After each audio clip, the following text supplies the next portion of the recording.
Hello, everyone. Welcome to this week's TVI Unity Open Developer Meeting. It's great to see you here. I hope you are all doing great.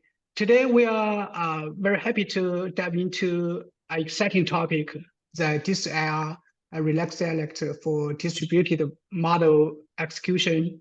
We are honored to have a speaker today, Hongyi, a PhD student from Carnegie Mellon University, working with Professor Tian Qi. Hongyi has been deeply involved in development of this AI and a bunch of core features in TVA Unity, as you can see from his commits. Hello, Hongyi. You can take it from here. We are eager to hear from you. All right, thank you, Yong. Let me share my screen.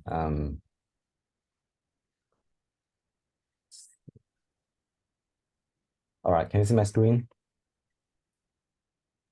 Yes. All right, good. Let's start. I think I had a talk before in a unit meeting, but I guess you have forgot the content. So let's start from the very beginning. Let's start from the motivation of this IR project. So as we all know, when we parallelize model, it takes a lot of engineering efforts. For example, like if you want to implement the 3D parallelism, meaning like data parallelism, like tangent parallelism, and pipeline parallelism, it's hard to express in a unified way, and we all have to like modify our code in a lot of places to make it work. Also, you need to have separate code for each model. For example, in our current MLC LLM project, we have a separate code for Disco integration in Llama model, in Mistral model, in other models, which are actually a duplicate of code. And the third one is parallelizing model needs to take care of data shard loading, especially the input and weight. Like the input needs to be broadcasted before running the program, and the weights we may need to first scatter it into different workers before executing it. And all of this sharding code is now written manually for each model. And if you want to try out different sharding strategies, we need to write new code on the data shard loading part. So this IR is aimed to address the pain points we talked before. Let's start from the basic concepts. To begin with, an abstraction of a parallelized program needs two parts. One is how we shard data. The second part is how we shard a computation. And in this IR, for the current stage, we only care about how to shard data, and how to shard computation will be automatically inferred from how we shard data, because it makes the problem easier. We don't need to worry about like how to take care of the TIRs, and maybe we need a more complex computation sharding pattern, which involves actual communication if the data sharding is not perfect. So regarding the data sharding part, this IR used D-tensor or distributed tensor to represent the data sharding. This is how the D-tensor looks like in Relax.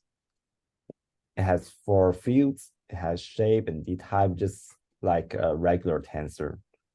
And the special part is it has a device mesh part, which represents which device mesh the tensor exists.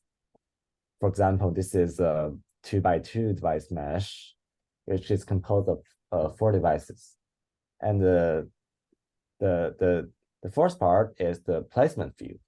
It means how the tensor is sharded. So in this particular example, we use the two annotations for it.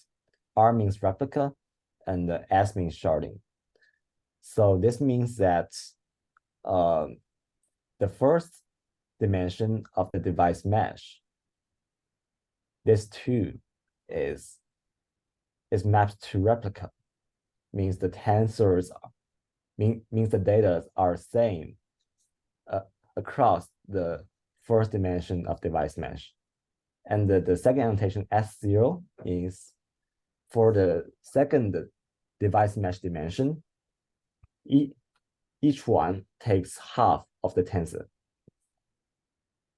So taking all of this into consideration, the annotation actually means that the tensor is sharded along the row dimension into two parts because it's sharded on the tensor 0 dimension, it's row dimension.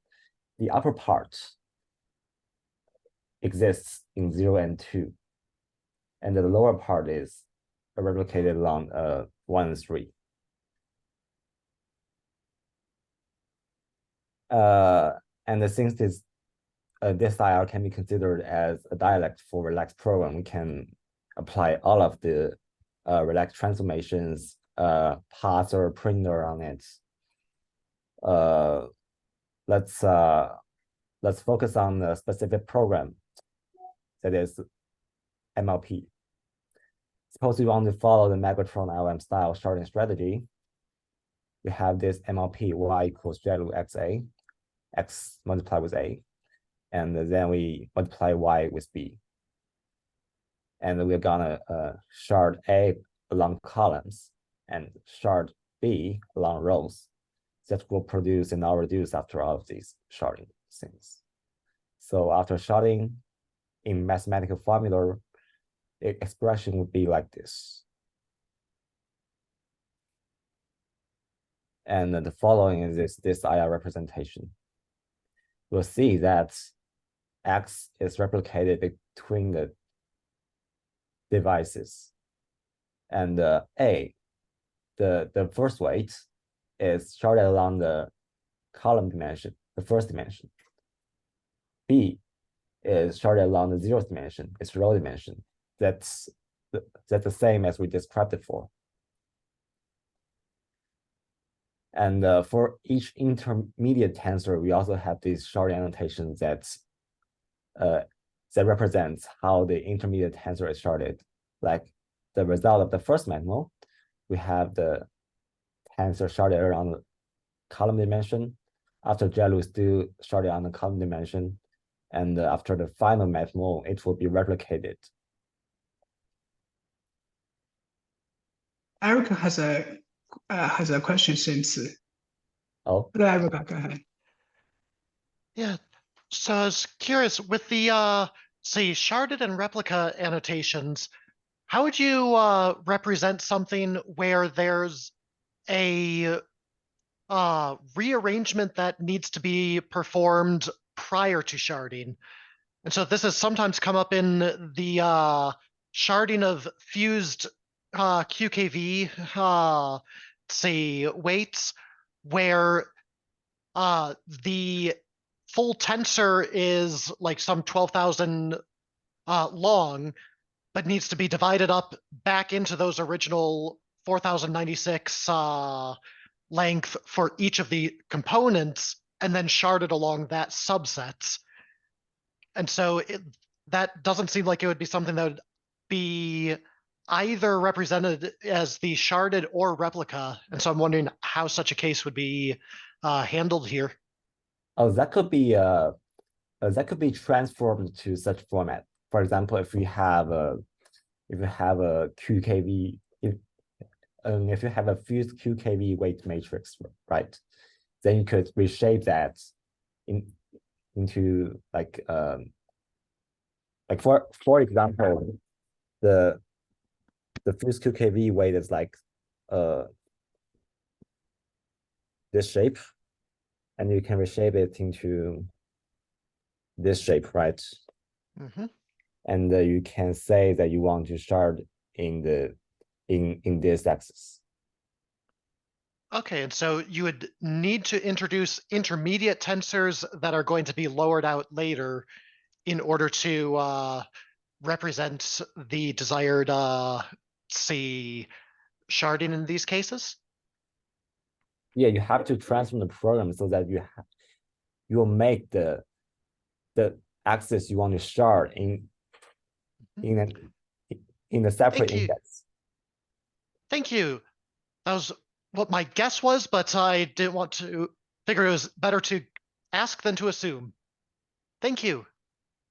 No problem.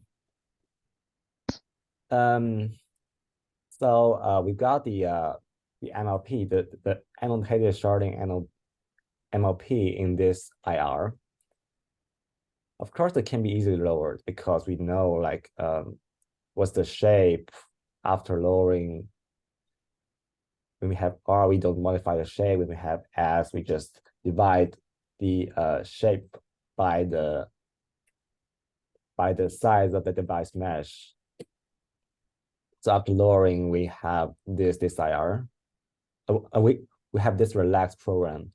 The only difference is that the HD tensor becomes tensor here. The shape are modified. 128 become 64. And also we inserted our reduce in the end of the program because we are sharding maximal on the reduction axis. But this compilation flow is still not perfect because first user need to annotate each intermediate tensor, which is not practical. Second is that to transform this program to this program, we actually are invoking each operator's lowering rules. For example, if you have a reshape, you have to also change the shape variable of that reshape. So each operator needs to have separate lowering rules. It's also takes a lot of effort. And sometimes the user have to call tensor IR in the graph. You have to handle these things, right? So to tackle these challenges, we make a few changes. First thing is that the user only need to annotate a few key tensors, sharding strategy, which can be propagated through the graph. The second is that we are using TIR analysis in this lowering, and we encourage users to call legalized ops before the desired hypothesis. So all the relaxed operators will be lowered to will be legalized to TIRs, which could make the whole thing easier. So the whole flow becomes this. First, I don't show it here, but it's the legalized ops path, changing the math modes and the JALUs into TIR. And then we add a user annotation on any of the tensor here. For example, we annotate the output of the JALU tensor, LV1, saying it's gonna be sharded across the column dimension on mesh 0. Mesh 0 is here. And next, the sharding propagation path will propagate the sharding annotation across the graph. It can propagate backwards to LV1, LV0 in the inputs, and also it could be propagated forward to LV3. The propagation rule is like this. Although it's very complex, I will just take maximal as an example. For example, if we find out the B's I needs to be sharded, then A's R needs to be sharded. For example, C's J needs to be sharded, then A's J is sharded. If B's K is sharded, then C's K is sharded. So everything propagates on the axis. When the mismatch between when the mismatch of the sharding annotation happens, we'll insert a redistribute operator to handle it. And redistribute could be lower to like altogether, like slicing, things like that. So this is how this IR look like after propagation sharding pass. We have like r.this.call TIR means that we are called it in a distributed way. Also, the resulting IR is called global view, which means all the TIRs in the IR represent computation performed by the whole device mesh because TIR mathmul and JALU is not changed. On each device, it only executes half of the computation. The next stage is infer computation sharding pattern. Like we talked before, we only care about data sharding pattern in this IR, and computation pattern is automatically inferred. Because we propagate sharding in such way, the infer will be quite easy to perform. We only need to find out what loop accent to shard, what buffer shape to shard, and we insert our reduce on necessary points, and that's done. That changes global view into local view. Local view means the TIR in the DSIR represent the computation performed by only one device. In this example, the map will be sharded into 64, JET will be sharded, and second map will also be sharded. The final pass will be a lower DSIR into relax. The only difference between this and this is that first, all the shape, all the D tensors will become tensor and the shape will be sharded. Second, we will add additional broadcast and scatter operation in the beginning of the program to show that this data needs to be broadcast or scattered before they run. So these complete all the current compilation parts of this IR. Oh, sorry. And I think the future work is first the pipeline parison. It's already can be expressed but not be able to be lowered.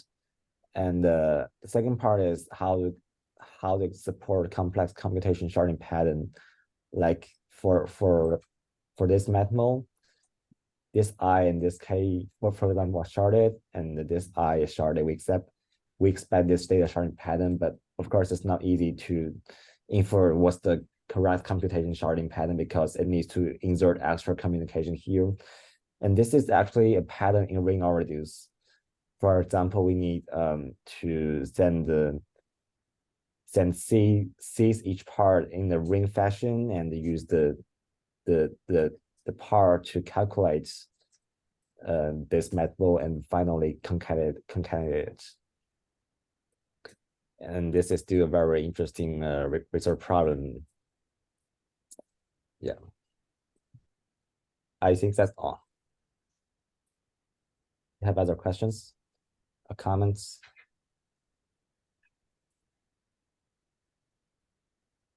Hi, Hongyi. Seems Stephen has a comment in the chat. Could we share the link, the Notion link, and then we can link it to our meeting notes. It doesn't have to be the Notion link. I could copy and paste it, whatever is easier. If the I've already pasted the link to the chat. Thank you.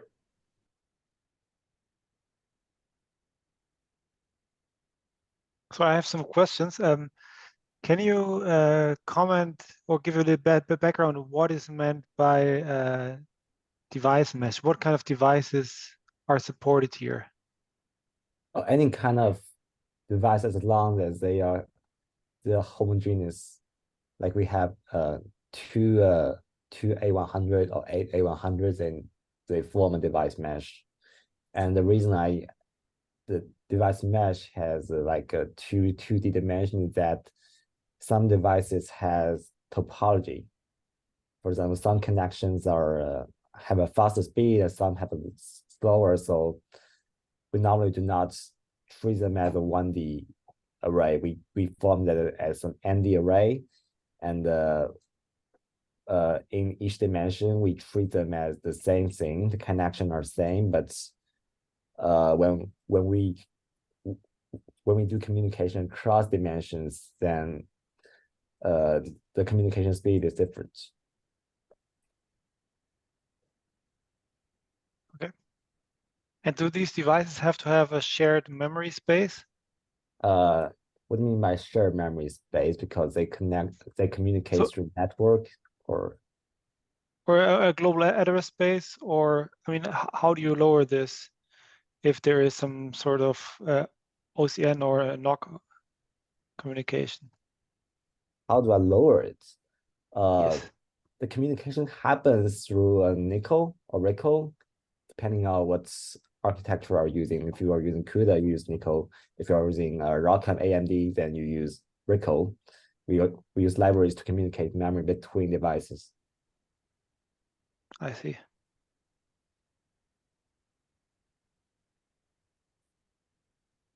Oh, thanks.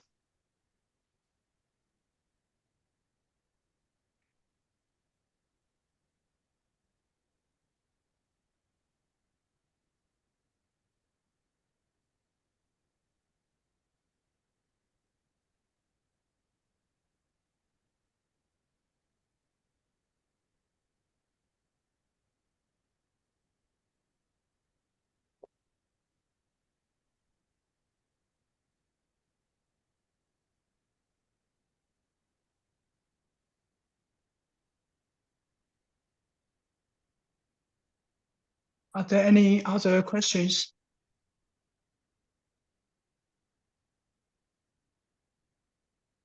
I have one more if there's nobody else. Yeah, one more Yeah, go here as ahead. well. Go So ahead. Eric, go first. For the device mesh, is there a way to specify a currently dynamic number of devices? Thinking in the case of multi-GPU setups, if you have an array of n different identical devices, there might be optimizations you'd want to share across versions of the let's see, module being compiled for 2 GPU, for 4 GPU, for 8 GPU. And so is that something that is expressible here? Currently it's not. And I don't think there is really a I don't think it's really necessary to do it because for different device mesh size, the resulting tensor IR functions are different. Like for here, the mathmal is like 128 by 128 by 64.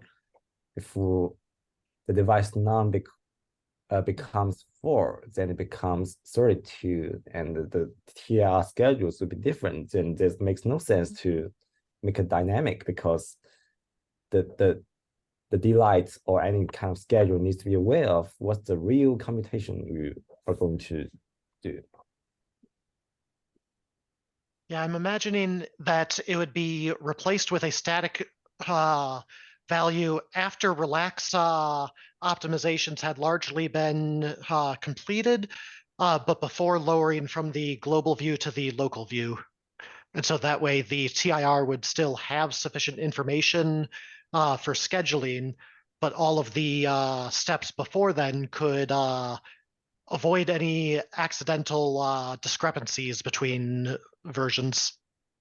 Another problem is that the device mesh size actually affects the efficiency of communication. For example, if you want to estimate the communication time and do some kind of scheduling, like graph level scheduling, then you have to know it, like what's the number of devices you're going to run. Yeah, in order to have a reasonable heuristic for predicting it. More just from the representation standpoint, whether or not it. But thank you. That makes sense.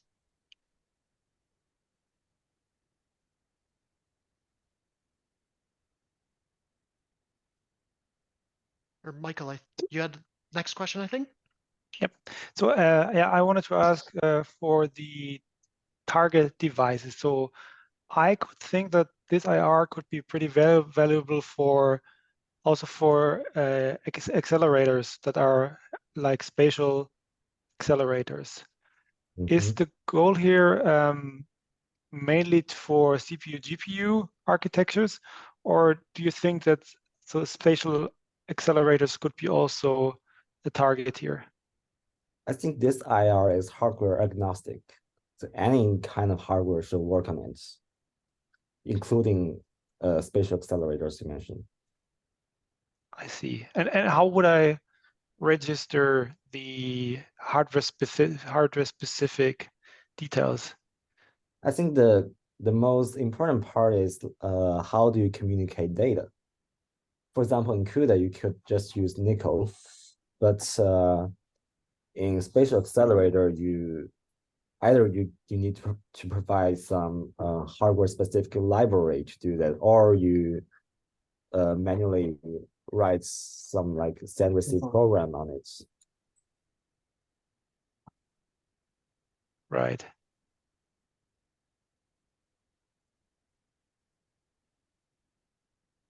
But how would you express stuff like loading weights into special cores, or transforming,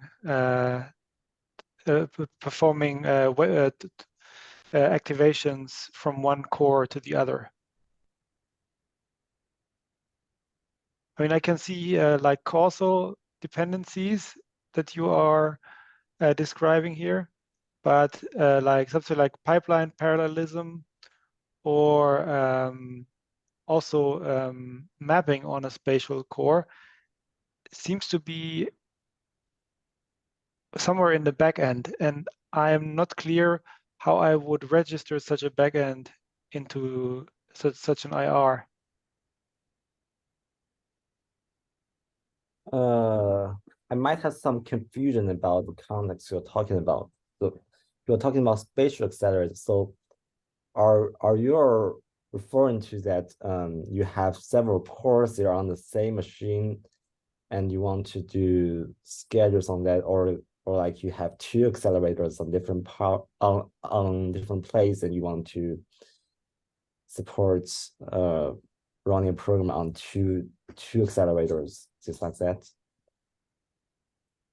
Yeah, just think of something like, yeah, like on one chip, something like Cerebras, or like a chip having several TPUs, something like that. So basically each of these devices would be one of your mesh devices. Yeah. How would you express that? And how would you need to support TVM code gen on that backend? Right. And after we support TVM code gen, all these kernels could be lowered to the code on that accelerator, except communication code. Right? Yeah, that makes sense. And next you'll provide, for example, here we have R.CC, all the RDUs should be lowered to Nickel, but on TPU, like they have their own RDUs operator, or they have they only have like send receive, then you have to write your own RDUs code. But anyway, you have to provide how you implement this. Right. Yes. For the device mesh part, it's just an abstraction, like how many devices are you doing, and it doesn't have any real meaning on your execution. Okay. After lowering to normal relaxed, the device mesh will disappear. I see. That makes sense. So the main value here is the sharding. Yeah. That you're introducing. Okay, that makes sense.